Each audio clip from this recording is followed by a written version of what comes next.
Good afternoon, everyone, and thank you for joining for this media briefing. I am Lisa Lord. We know many Barbadians have questions surrounding the ash fall from the La Soufriere volcano over in St. Vincent and the Grenadines, which has made its way here to Barbados, as well as what is happening at the Grantley Adams International Airport. And we are hoping that this briefing will answer as many of those questions as possible.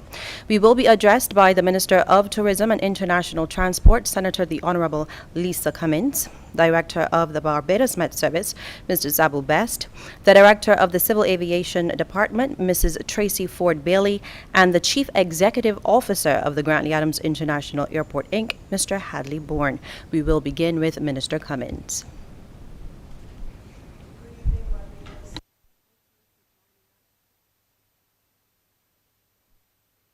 Just yesterday, we heard from the Minister with responsibility for Home Affairs, the Honorable Wilfred Abrams, and he spoke about, along with his team, what was expected to happen across the island as a result of the Mount Soufriere explosion in Barbados, eruption in St. Vincent and the Grenadines.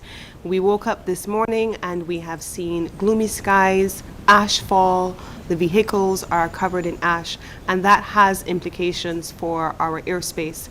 As at 5:30 yesterday evening, our airspace was declared closed on advice from the Barbados Civil Aviation Department. And here this evening with us, we have our Director for Civil Aviation, along with the CEO of the Grantley Adams International Airport, and they will share with you what has been happening. But I want to give Barbadians the assurance that we have taken every possible precaution to ensure that the Grantley Adams International Airport and all of our airdrome installations are secure, that we have protected the equipment that is based at the Grantley Adams International Airport, and that we have taken every measure to ensure that there are no flight challenges coming into Barbados, and that is the basis on which we have closed the airspace. There has been very little to low visibility in our lower airspace, and the Director of Civil Aviation is going to share a little bit about what that means for air travel. And we have received many calls from Barbadians who are meant to be traveling out or meant to have their relatives traveling in, and we know that there has been some disruption as a result of the cancellation of flights. All flights were cancelled yesterday, and all flights remain cancelled throughout the weekend, and you will hear more from the Grantley Adams International Airport on that. But first, I'd like to invite the Director of Meteorological Services, Mr. Sabu Best, to give us an update on what the ash from St. Vincent and the Grenadines has meant for our... Yes. I thought you were still going. Good afternoon. Thank you, Mr. Best, you're Minister. muted at the moment. Could you turn on your Uh, mic? Actually, I'm unmuted. I'm not sure why you're not hearing me, but I'm actually unmuted. Okay, we can hear you now. Okay. Yeah, so thank you, Minister, and good afternoon, everyone.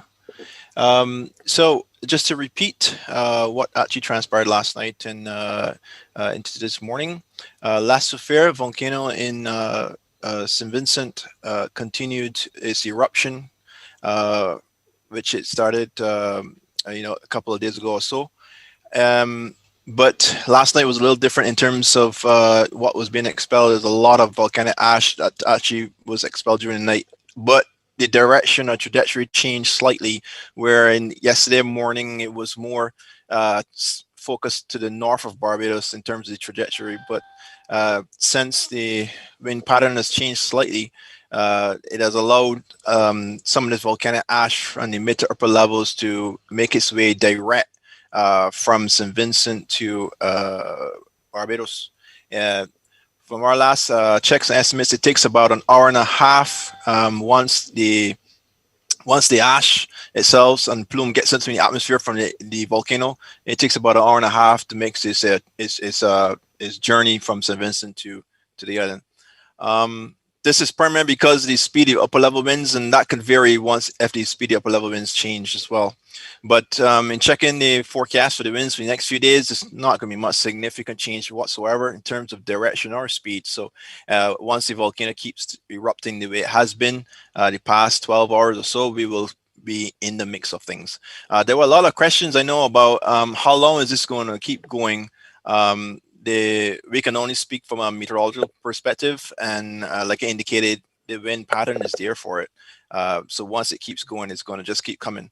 Um, so, but from a forecast perspective, what we are able to do is give you very accurate timelines. As once it's expelled from the volcano up into the atmosphere, we can basically tell you how soon a wind is going to get here, how long an outbreak is going to last. Like this morning, they were in and out really dark plumes that came through. We nailed those down to almost a minute as they came through. And then in between those dark plumes, you get some bit of clearing, relatively, say clearing, and it's I really have to put that inverted commas because it's not really clearing per se, but it's not as dark and gloomy sometimes. And those dark, gloomy ones really make the street lights come on, and inside your homes are really dark. But like I said, so outside of the hour and a half, basically you rely on the research center, what's coming up from them in terms of the activity of the volcano. They say it's continuing to be very active and they get a lot of tremors. So more than likely, it's going to continue for the whole day and into most parts of tonight. Going outside of that, it becomes a little choppy. Choppy with respect to uncertainty, I should say, if it will continue to erupt like this. That's kind of out of my area of expertise, but for sure we can say today and into tonight, we don't expect it to just cool off and stop just like that, not from the tremors that have been reported still going on. So there's still a lot going on in the volcano, and there's still a lot more to come for today and tonight. I'll go to Director of Civil Aviation, Mrs. Tracy Ford Bailey. Thank you and good afternoon. As you know, the major eruption in St. Vincent has forced the closure of our national airspace system and the cancellation of flights in and out of Barbados. The decision was taken by the Civil Aviation Department based on the report received from the local Met Office. According to the Met Office, plumes were traverse across our national airspace, and in further consultation with the Airport Authority, the Grantley Adams International Airport, as well as our regional counterparts, a decision was taken to close the national airspace around 5:30 p.m. last evening. NOTAMs were also sent and issued by the Civil Aviation Department as required and for the benefit of foremost. A NOTAM is a notice that is filed with the Civil Aviation Authority, and it provides alerts to pilots on flight hazard along the route as well as a particular location. This information was issued by the Trinidad and Tobago Civil Aviation Authority again today. The time has been extended now onto Monday. On Sunday, the airport is expected to reopen if condition changes. Unfortunately, at this time, due to the volcanic activity, it is quite uncertain. With respect to the international flights, the coordination continues with the Area Control Center, which is located in Trinidad and Tobago. The Trinidad and Tobago Civil Aviation Authority will continue to pass advisory to all international flights. At this time, the Civil Aviation Authority will transfer the responsibility to the airline pilot to determine whether or not flights can or will continue to destination of its choice. For instance, only yesterday, after the major eruption in St. Vincent around 3 p.m. yesterday afternoon, British Airways en route to Barbados make a very conscious decision to divert its aircraft to Antigua. Given the heightened volcanic activity and based on the reports provided by the local Met Department, updates will be provided as required by the Barbados Civil Aviation Department. When the airspace is reopened, NOTAMs will be issued to the relevant agencies, and Air Traffic Services will continue with its coordination and pass advisory to all aircraft entering into our airspace. Again, the determination will be made by the airline pilot based on what is observed in the airspace. Thank you. Thank you very much, Mrs. Ford Bailey. We move now to the Chief Executive Officer of the Grantley Adams International Airport, Inc., Mr. Hadley Bourne. Hi, good afternoon, everyone. Good afternoon, Barbados. Continuing on from what Ms. Ford Bailey said, we would have taken a conscious decision. We were always in constant communication with the Civil Aviation Department and the Director of the Meteorological Services. And our preparation for such activity actually commenced on Thursday evening when we held a joint meeting in collaboration with the Civil Aviation personnel in Trinidad. And we had actually commenced that planning activity. Hence then, one thing, I mean, most persons in aviation would know that ash is significantly detrimental to aircraft and air travel. And from a airport point of view, we provide basically all of the navigational aids and telecommunication support for the Civil Aviation Department.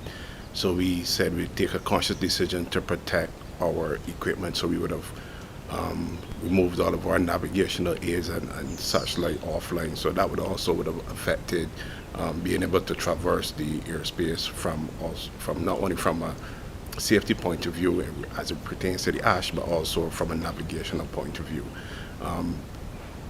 We are in constant contact with Mr. Best, so we said we would have keep a 6-hour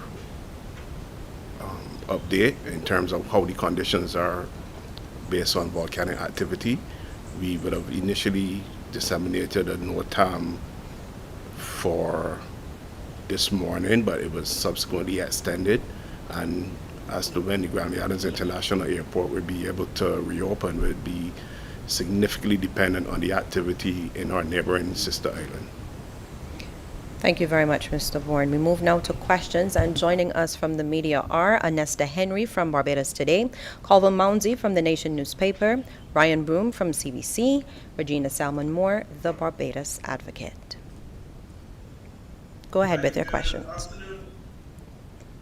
Go ahead. Yes, good afternoon, Minister and guests. If I may delve right into impact on the tourism, with uncertainty looming at this moment regarding volcanic activity in St. Vincent and the Grenadines, in addition to the possibility of our airspace visibility being impaired on a regular basis, what type of what should I put it? How should I put it? What type of impact are we expecting in terms of our ambition for reopening the tourism sector? For example, marketing and flight availability. What type of impact does that now pose for us? Thanks for the question, Colvin. It's a good question, but I think I'm going to start with a little bit of background. If you recall, we talked about how few persons have actually been traveling into the country since the start of the year. And I believe just yesterday I was sharing in a different presentation that since January through March, we saw just about 6,000 odd persons coming into the country, which is not normal for Barbados at this time of the year. So we're already seeing significantly low numbers. Just today, for example, we were looking at somewhere in the vicinity of 82 passengers in principle expected on island, and just over 50 something odd expected to fly out. So we're already in a period where the numbers are quite low to begin with. So I believe just when Prime Minister spoke a few days ago, you would have heard her talk about the country looking to reopen and using the month of April and then being prepared by May 8th for a reopening. So this period of time right here now is not necessarily anticipated for us to see an immediate spike in numbers, because at the same time as we are dealing with these difficulties, the UK remains closed to international travel and to leisure travel.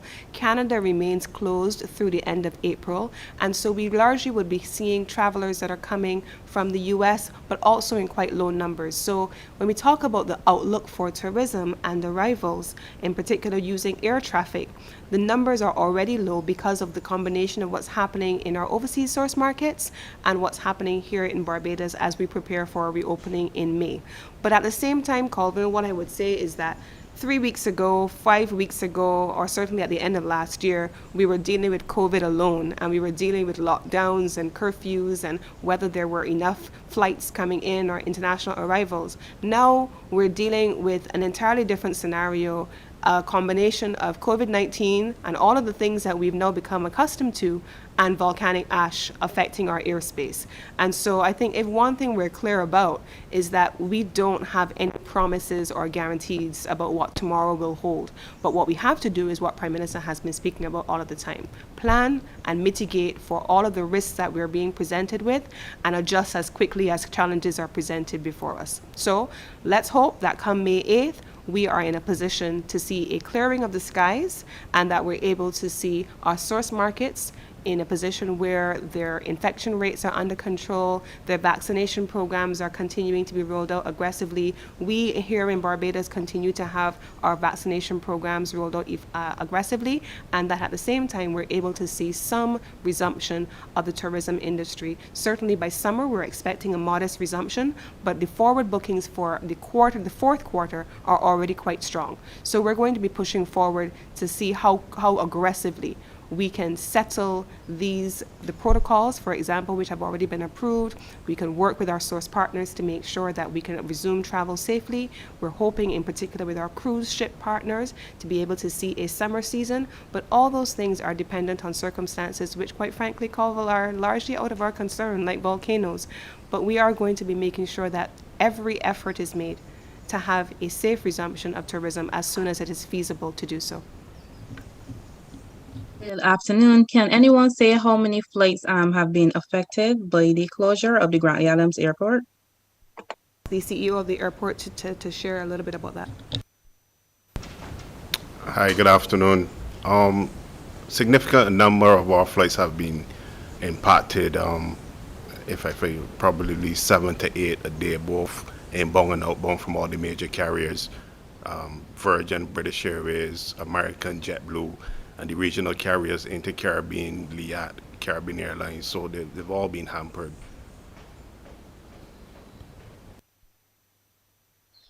Question for Minister Cummins. If I could add, just to put it in context though, they have been affected, yes, in terms of flying in and out of Barbados, but their load capacities in so doing are still quite low. So we don't have the numbers of persons filling the seats on the planes, but we do have the planes flying because we would have done quite a bit of consolidation of flights since earlier up in the year. Ryan, I believe you were next with a question. Yeah, a question for Minister Cummins. I know yesterday we were at one stage of this, today we're at a different stage in terms of the question of accommodation. Have any official requests been made yet by St. Vincent for accommodation here on island for any of the evacuees? Are we not there yet? I am not aware of any accommodation requests that have come in from anywhere at this point. Those will come through the Office of the Prime Minister, and as soon as that has been completed, we will be advised. And a question now for Mr. Best. Before we had this volcanic ash situation, we had a Sahara dust situation, which was pretty severe. Has that passed us already, or are we still experiencing that along with the ash situation? Thanks for your question, Ryan. We did had a significant dust sales outbreak a few days ago during this week, probably mid-session in the middle of this week. But coming up to late yesterday evening, that was pretty much clearing out. So it moved from moderate to thick to like slight to moderate by yesterday evening. And so the computer models are actually predicting that next few days it's just going to be basically just slight haze or so. It's no way compared to the impacts from the volcanic ash. The volcanic ash is going to take complete precedence over in terms of the reduction to visibility and the impacts that the volcanic ash will be doing. It's actually more harmful than the dust haze. Because one of the reasons because the particle size is actually a little larger than the actually Sahara dust, to be honest. The thing is, the dust haze is actually a little easier to predict because that's a meteorological, well, not, it's part of meteorology, even though it's a leaf for a meter. But the thing is, we can forecast that days out. can't forecast this volcanic ash days out.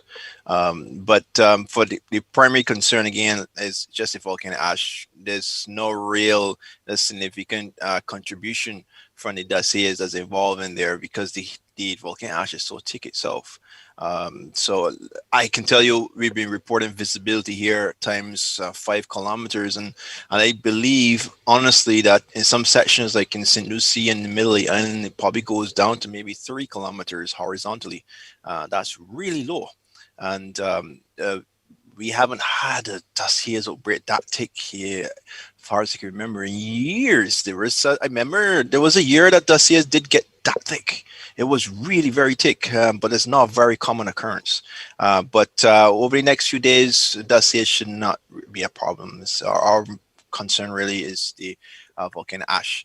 From a meteorological perspective, there's nothing else currently out there to worry about. I mean, we're not in the hurricane season yet, so that's a plus. And the swells, in terms of the magnitude of the swells, should be fine.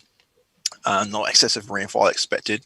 And there's a negative impact right now that all this volcanic ash is going to have in any kind of precipitation that may want to come through right now because of the abundance of the ash itself in the atmosphere.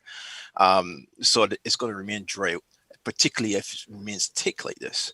I want to touch something just outside of that from a marine perspective, particularly on the west coast. We are actually advising, warning marine goers, fishermen, stay in port. Do not venture out. The visibility is actually worse when you go westward away from the island towards St. Vincent. It is worse, and these plumes coming really quick from the west, and they can drop the visibility even more. So for those who actually use the landmarks as a guide to get home, that could become a problem during these outbreaks as they come through. Minister, if I may return to the first question I would have asked. Yes, are you still hearing me? Go ahead, Colville. We can hear you. Colville, please Yes. go ahead. Yes, if I may return to the first question I would have asked. The little I know from a layman's perspective of tourism marketing and so on, uncertainty doesn't quite go well with that at all, especially for airlines and for potential persons coming in. What plans are in place to try to give, I know you can't give assurances at this point, but what plans are in place to try to combat that to some extent, given the fact that this could drag on for months?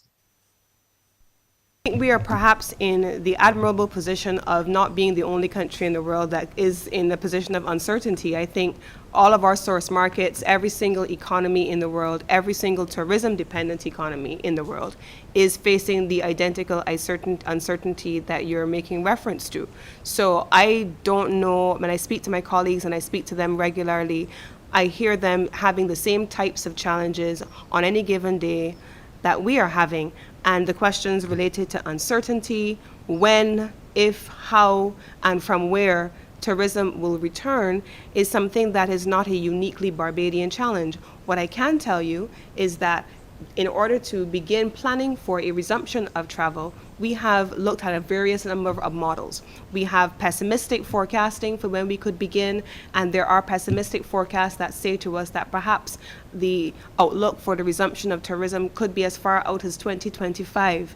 And then there are optimistic scenarios that say to us that by 2023 we could actually see a resumption. There are some countries that are saying to us, well, they're going with the 2025 projections because there's so much uncertainty, to use your word, that they really are not in a position to plan. So what does that mean for marketing? It means that all of the marketing agencies are simply, as you can see, and if you follow all of the pages that are for each of the country's major destinations, they're all talking about when we return, we're looking forward to welcoming you back. When you're free to travel again, we're here waiting for you. And so the marketing really is about keeping the destination at this point top of mind, so that when people are able to travel again, people have choices, and that they're able to make a decision about where they want to go first, how long they want to spend and what kind of product and service they're looking for. And it is our responsibility to ensure that we are able to market Barbados and keep it top of mind, front and center in the markets that we are typically engaged in. Keep it top of mind, front and center in the markets that we are not traditionally known for, and that we're able to maintain that competitive edge for marketing. But I think we're also very clear that there is no economy in the world, no tourism economy in the world that is not facing uncertainty in the same way that Barbados is. We just have to make sure that we keep the markets aware of where we are and what we're doing. So for example, we're talking here about the volcanic ash. We've already communicated what's happening to the markets. But when we communicate to the markets, for example, the UK is waiting to hear what is going to be announced for their market on the 17th of May because they don't know. They're facing the uncertainty of what the announcements will look like. The Canadian market, for example, is waiting to see what will happen on April 30th because they don't know. They're also dealing with that level of uncertainty. Europe, for example, has also gone into various forms of the third wave, the fourth wave in some instances. That has an impact on our UK travel because most of those travelers come through the UK and they're facing a different level of uncertainty. And so I wouldn't want us to think for a moment that uncertainty is a uniquely Barbadian phenomenon. It is very much one of those moments where it's global and it's been globalized by COVID first, and now here in Barbados and in the Eastern Caribbean by Mount Soufriere, in Europe. It's as a result of lockdowns and surges and vaccination rates and trials and so on. And in different countries, uncertainty is being driven by several different things. We just have to make sure that we continue doing the best that we can to be the best that we can be, circumstances notwithstanding. I just have a question. Go ahead, Minister Regina. Cummings? Yes, please. Tourism ministers just this week were talking about the possibility of looking at intra-regional travel as well as domestic tourism going forward, given what is happening. Are you making any plans in these areas? Absolutely. We were talking about it just this week, as you have said, and this was the CTO panel that was held on Wednesday and other fora where we were absolutely talking about domestic travel. We have been talking about domestic travel here in Barbados, domestic tourism, what we call it community tourism, but we've actually taken it a little bit further. We're talking about community tourism and community-owned and community-led tourism, where people feel as though they have a stake in the tourism product. And then intra-regional travel, there are any number of carriers that have emerged in the last year or so. And coming up this week, we actually have a planned meeting with all of the regional carriers for the purpose of looking at intra-regional travel. That obviously is significantly impacted as a result of these airspace closures and what that means as a result of all, for all of the travel within the region. But that doesn't mean that we can't plan. So we are absolutely going to be doing that. One of the other things that we are also going to be doing during the course of this week is meeting on cruise and how we can, as regional economies, coordinate on the itineraries that are on the cruise lines so that we have identical protocols or at least uniformity in the protocols and that there is a gold standard. We're also going to be looking this week among the regional tourism ministers. We've started conversations, many of us already, about raising awareness about tourism-dependent economies and the impact of COVID, but we were preparing for a discussion on the impact of COVID on tourism-dependent economies and what that means as we head into the hurricane season. We didn't have at the time a volcano erupting and volcanic ash on our radar, but it most definitely has now come to the top of the agenda, even as we have not yet faced the hurricane season. So, you know, I mean, if you can segue back into Colville's question, uncertainty is perhaps unfortunately one of the things that is with us to stay as we navigate this season that we're working through. But yes, planning must continue. Pardon? Say again. Go ahead, Regina. Say again. I also had a question for Mr. Bourne as it relates to the aviation equipment, etc. We're just wondering if, in terms of the cleanup process, or if will be any damage to the equipment, any concerns about that, Mr. Bourne? Well, at this point in time, I'm keeping a close contact with my engineering and electronics team. They're monitoring the equipment. We wouldn't be able to give a definite decision until that fully goes online. But within a 3 to 4 hour period, once they're powered back up, we'll be able to ascertain. But when we took the decision to take them offline, they were in full working order, and that was the main reason we did that. And I'm sure that we will be good once we return to operations. Colville, I believe you had a question. Yes, final question from me. If I just switch gears. Last year, when we had that slight issue with testing, we had made certain promises of reimbursements and return flights, etc. Could you give me an update, Minister, as to how many persons would have taken advantage of this offer, and what is the total cost in the end?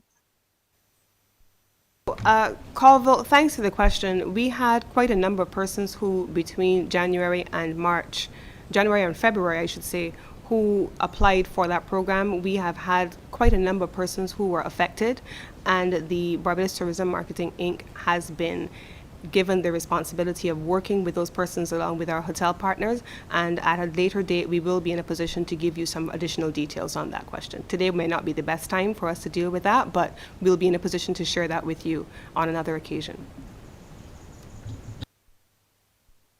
Final question from me for Mr. Best. I know we were initially affected by that first set of volcanic ash in the north of the island, but this second set of explosions that we've had, is it more uniform? Is it more even now over the island, or is it still concentrated in a particular part? Or can more people around the island start to see the same levels? Well, first I got to mention it's not a second. It's not a second set. We've had a lot. Too many beyond count. So it's not a second. So it's not uniformly spread across the island, and even as the plumes come across the island, it doesn't come all one time. The northern, like I said, the northern central parts are the heavier impacted parts of the island. With respect to the accumulation of the ash, even with respect to the darkness and how outside looks. Mind you, I've been monitoring the mesoscale sector, and in about, I say, 10 minutes or so, another dark plume should be coming over from the north. And so guys, our folks, our good friends up north should be seeing the skies turn real dark again. And as the day goes on, we get closer to night, so many dark plumes come in again. Night is going to look like it comes a lot sooner, to be honest. So it's going to get dark outside pretty quickly. I should also add, though, because I didn't mention before that body impacts. Persons actually will be smelling outside. It smells a little bit burny. That's from the ash itself, and there's also the smell of SO2, sulfur dioxide.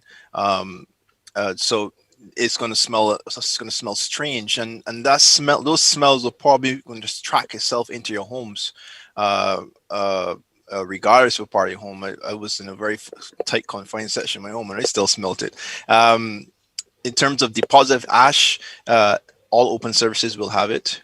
Even if you have items covered in the open, they say in a garage or whatever, it's still going to make its way, not to the same degree in open air, but there will still be deposits. But sticking out to your question, it's not going to be uniform across the island. The eruptions is not uniform in itself. Every eruption is not going to be the same. Each of them is unique, like an individual, to be honest.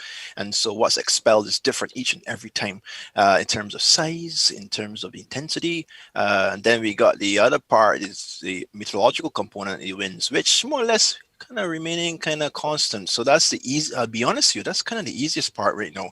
The most difficult part is trying to determine when is it going to stop. Are there more questions? Okay, Mr. Anesta. Okay, Mr. Bass. So speaking about when it's going to stop, we know that earlier today, the chief medical officer, Dr. George, basically advised people to stay indoors unless it's necessary for them to go out. We know a number of people have already gone to work and have to make their way home. What will be your advice to these individuals? And if this continues into tomorrow, do you think we should look at the possibility of more people staying home in terms of the workforce? Okay, so I'd say advice. I guess you're referring to. Are you referring to medical advice? Are you referring to logistics advice? Because those would be kind of out of my jurisdiction, to be honest. I'm gonna just give from a advice on a perspective from what to expect. So I would leave questions or defer questions, such questions like that, to the chief medical officer and also to the transport board, etc. I just have a follow-up for Mr. Best. I Sure. know you said to leave it to the health officials, but persons are wondering whether they should be cleaning up the ash. What's the process? I don't know if you can give us some idea about how we should be interacting in terms of our dress, in terms of going out, as Anesta said. What do we do from here? Well, no, I want to add to that, but I'll try to still put in my 5 cents here. Uh, if the ash is still falling and it's been continuously falling from the night right through the whole day, even if you don't see it, it has been falling. So going clean outside is probably an effort that's going to be wasted, to be honest, because it's going to come right back down. But inside your homes, you should really, as much as possible, keep your surfaces clean because imagine if you have your windows closed or partially closed because you don't want so much ash to make its way in, it's going to get pretty warm and you may want to work your fan or whatever. And in doing so, you may actually kick up the ash in the house and make it very uncomfortable and start burning eyes. Maybe get a runny nose, itching. Who knows? That may more adversely affect persons with respiratory issues or may just flare up allergy with someone. But if you're going to do things like that, do what makes you very comfortable.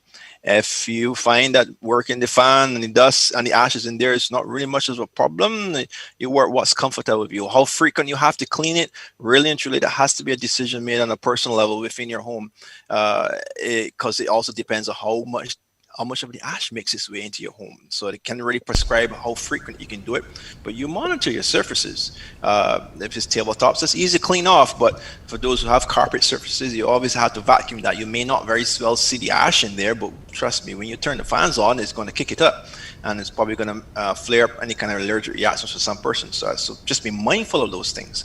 But in terms of clothing and stuff, I'm sorry, I can tell you perhaps if the rain is falling, they can give you good advice on which kind of clothing you can wear to protect you against the rain and stuff. But against the ash, I lack that expertise. I'm sorry. Thank you very much, Mr. Best, Mr. Best, I think what I'm trying to ask you is, as a professional in your field, would you advise authorities if we see the asphalt continuing along the road that it's continuing? Would you advise authorities, to limit the workforce tomorrow in terms of the amount of people going out to work? I think from my professional perspective, well, first thing, volcanic ash is not in our professional perspective. I'm a meteorologist, and so we don't necessarily deal with volcanic ash. We can help predict its trajectory and perhaps how significant it will be. And that's what we would do with the officials. And I don't want to be honest with you, I don't want to be premature and make such a decision because when I sit and meet with other stakeholders within the government service, they actually make some really good recommendations and they have a better insight and knowledge into a lot more things. So it's not from a one person perspective or one person experience or one person professional area, but it's collectively. And it will be premature for me to actually make a suggestion like that without even a good consultation. Yes, given them my experience, not my experience, my expertise from a meteorological perspective, but the other persons within the field, such as CIMH, which have professionals within the area that can give another area of accountability and expertise in this. Sorry, Anesta, did you have a follow-up? Just to be fair, though, I think we No, thanks. Colleagues, just to be fair, though, I think we have to ensure that we are asking the professionals in the respective fields questions that are within their remit. And I think we put Mr. Best in a bit of a tight spot there by asking him questions that are not really best directed to the meteorological office. So, no pun intended. But I'm sure that at the appropriate time, the officials that have responsibility for those matters and for those decisions will communicate. I think we've been very clear. We started yesterday with Minister Abrams speaking about the livestock and having the agricultural officials there. And then we spoke about we had the medical officials there as well, the CMO. Today we have the civil aviation team and Mr. Best. And so we give the commitment that at any given time that there is an issue that has to be ventilated for the benefit of the public, or there are questions that we are seeing being asked repeatedly, as was the case with today, many people who had flights to take, that the appropriate officials will come and they will share that information with Barbadians. We give you that commitment. And checking with the media again to ensure that there are no more questions. Colville? Actually, I know I said the last question, but I guess there's always a last. Minister, could you give me an update on the welcome stamp, please? What's the status of that at this moment? Colville, if we can put that in context again, we did say earlier that there are not a lot of flights coming into Barbados with a number of significant persons traveling in. We did speak earlier about the fact that from January to March, there were just 6,000 persons coming into the island, and that we all were dealing with periods of lockdown and the curfews. And so as a result of that, there has not been a significant movement as it relates to persons traveling for leisure during that period. However, we're very confident that during the course of the year, as the country continues to move towards the reopening that you made reference to earlier in May, that we will see more persons again coming to the country. So we'll have that conversation then when persons have come back into Ireland and they're here, and we're starting to see, following from May 8th, what our airlift looks like. We're already making plans for what that could look like. We already have heard from Prime Minister about the protocols and what those vaccinated protocols. We are already making the recommendation that we reopen for vaccinated persons, and so we're expecting that our welcome stamp profile will change. It will change from those persons who may have been traveling in the initial stages to get away from lockdowns and curfews and surging infection rates, and there are going to be those persons who will come to enjoy our island for a year or for 6 months in some instances, as we have been seeing, after they have been vaccinated. So this is an evolving circumstance. Changes are underway, and the expectation, especially coming out of the US market with the pace of vaccinations ongoing there, that when we do see a reopening in May, that we will again see a resurgence in persons of the coming to Barbados under the welcome stamp. Thank you very much, Minister Cummins. That was Minister of Tourism and International Transport, Senator the Honorable Lisa Cummins. We were also addressed by the Director of the Barbados Met Services, Mr. Samuel Best, the Director of Civil Aviation, Mrs. Tracy Ford Bailey, and the Chief Executive Officer of the Grantley Adams International Airport, Inc., Mr. Hadley Bourne. Members of the media, thank you as well, and you at home for watching.